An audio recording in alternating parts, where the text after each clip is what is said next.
नमस्कार, cook with एमूमध्ये आपणा सर्वांचं मनापासून स्वागत। आज मी करते अतिशय पौष्टिक आणि औषधी गुणधर्म असणारी महाराष्ट्रीयन पारंपरिक रेसिपी हुलग्याचं माडगं म्हणजेच कुळिथाचं सूप। पूर्वीच्या काळी सर्दी, ताप, खोकला रात्रीतनं बरं करणारी घरगुती आयुर्वेदिक उपचार पद्धती आता सध्याच्या काळी आपण ते पौष्टिक सूप म्हणून थंडीत पावसाळ्यात घेऊ शकतो। माडग्यासाठी इथं मी 1 वाटी हुलगे घेतलेत। हे दिसायला असे असतात। यात भरपूर प्रमाणात लोह, कॅल्शियम, फॉस्फरस असतो। हुलगे उष्णता वाढवणारे असल्याने थंडीत आणि पावसाळ्यात त्याचं सेवन केलं जातं।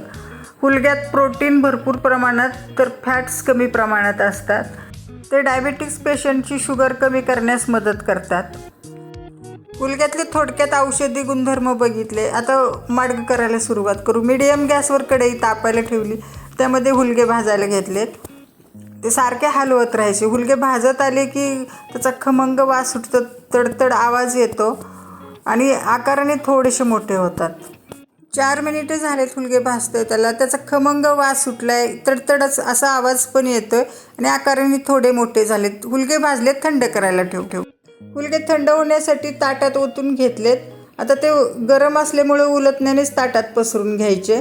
1-2 मिनिटात ते लगेच थंड होतात। हे हुलगे आता मिक्सरच्या भांड्यात काढून घेतलेत। त्याचे आता मिक्सरमधून बारीक पूड करून घ्यायची। मिक्सरच्या भांड्यातनं पीठ करून घेतलंय। हे अशा पद्धतीने झालंय, थोडंसं रवाळच आहे। मिक्सरच्या भांड्यातलं पीठ मी या डब्यात काढून ठेवलंय। आता माडगं करायला घ्यायचं। पूर्वी आपल्या आई आजी ज्या पद्धतीने कमी साहित्य वापरून माडगं करायच्या, त्याच पद्धतीने मी करते, अगदी बेसिक मसाले वापरून। माडगं करण्यासाठी मीडियम गॅसवर भांडं तापायला ठेवले, त्यामध्ये 1 टेबलस्पून तेल घातले। तेल गरम झालं की त्यात पाव टीस्पून जिरं घातले। जिरं चांगलं फुलू द्यायचं। जिरं फुललंय, आता त्यामध्ये 2 मोठ्या लसूण पाकळ्या ठेचून बारीक तुकडे करून घेतलेत, त्या टाकलेत। लसूण तांबूस रंगावर भाजायचा।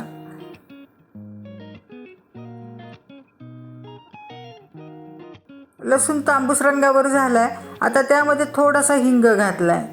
हिंग फुललाय, त्यामध्ये आता 2 ग्लास थंड पाणी घालायचं। हा 1 ग्लास झाला, आता हा 2रा ग्लास पाणी घातलं। हे सगळं हलवून घ्यायचं। त्यात चवीनुसार मीठ घालून पाण्याला उकळी यायला ठेवायचं। पाण्याला उकळी येते तोपर्यंत अगोदरच हुलग्याचं पीठ पाण्यात भिजवून घेऊ, म्हणजे गाठी होणार नाहीत। पीठ भिजवायला छोटं भांडं घेतलंय। पीठ मी टेबलस्पूननी मोजून घेते। इथं मी 6 टेबलस्पून पीठ घेणार आहे।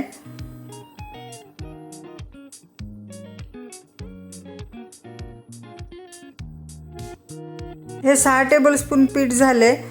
ते भिजवण्यासाठी आता मी अर्धा ग्लास पाणी घेतले। हे थोडं थोडं पाणी घालून पीठ भिजवायचं। त्याच्या गाठी मोडून एकसारखं पीठ भिजवून घ्यायचं। पीठ भिजवायला अर्धा ग्लास पाणी घेतलं होतं, ते सगळं वापरले। पिठातल्या सगळ्या गाठी मोडलेत, एकसारखं झाले पीठ। पीठ भिजवेपर्यंत पाण्याला उकळी पण आली। आता गॅस बारीक करून त्यात पीठ घालायचं। पीठ घालत असताना उलटण्याने पटपट हलवायचं, म्हणजे गाठी होणार नाहीत। पीठ सगळं घालून झाले। भांड्याच्या तळाला थोडं मिश्रण चिकटलं होतं, ते पण घालून घेते। आता गॅस मोठा करून हे मिश्रण एकसारखं हलवत राहायचं। मिश्रणाला उकळी आली, 10 मिनिटं मोठ्या गॅसवरच ते माडगं शिजू द्यायचं। अधूनमधून पळीने हलवत राहायचं। हे 10 मिनिटं झालेत, माडगं शिजले। गॅस बारीक करून आता माडग्याची चव बघायची आणि मीठ कमी असेल तर घालून घ्यायचं। माझं मीठ बरोबर आहे। माडगं अजून थोडं चविष्ट लागण्यासाठी मी इथं छोट्या लिंबा एवढा गूळ घातलाय। पळीने एकसारखा हलवून गूळ विरघळून घ्यायचा। गूळ विरघळलाय, हे गरमागरम माडगं तयार आहे। सर्व करू। पावसाळ्याच्या दिवसात पूर्वीची लोक संध्याकाळी शेतातनं भिजून आले की गरम गरम माडगं पितळीने प्यायचे, त्यामुळं त्यांना ते पावसात भिजले तरी सर्दी खोकला व्हायचा नाही। आताही आपण हिवाळ्यात पावसाळ्यात माडगं सूप म्हणून घेऊ शकतो। ते पौष्टिक आणि उष्ण असल्यामुळे शरीराला त्याचा नक्कीच फायदा होतो। मग कशी वाटली ही महाराष्ट्रीयन पारंपरिक माडग्याची रेसिपी? व्हिडिओ आवडला तर लाईक शेअर करा. परत भेटू नवीन रेसिपी बरोबर. तोपर्यंत धन्यवाद. चॅनलला सबस्क्राईब करा आणि घंटी वाजवायला विसरू नका.